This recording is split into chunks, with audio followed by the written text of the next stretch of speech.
Hi everybody. In this lesson, we'll explore some of Excel's most powerful tools for visualizing data and analyzing what-if scenarios.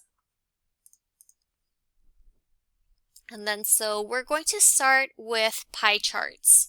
So pie charts just show how each part relates to a whole. You'll learn how to select the right data range, create the chart, and then label each slice clearly. We'll also talk about absolute and relative cell references and why that distinction really matters when you're working with formulas that feed your charts. Next, we'll format the chart to really make it stand out. And so this includes adding 3D effects, bevels, shadows, and even exploding slices to highlight specific data.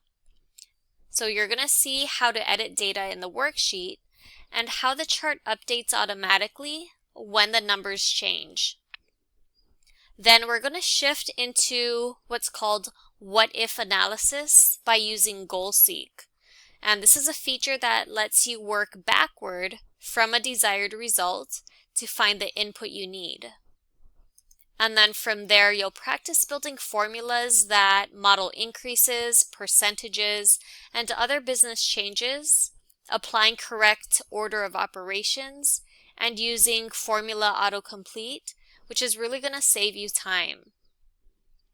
You'll also learn how to change key values to test outcomes and how to copy and paste only the results using the paste special feature.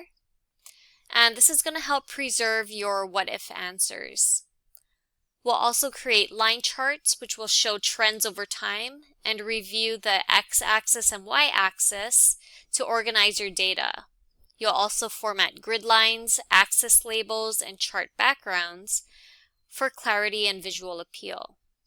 Finally, we're going to experiment with map charts for geographic data and funnel charts to show stages in a process. And these are two modern chart types that make your work look professional and data-driven. So let's get started with this week's lesson.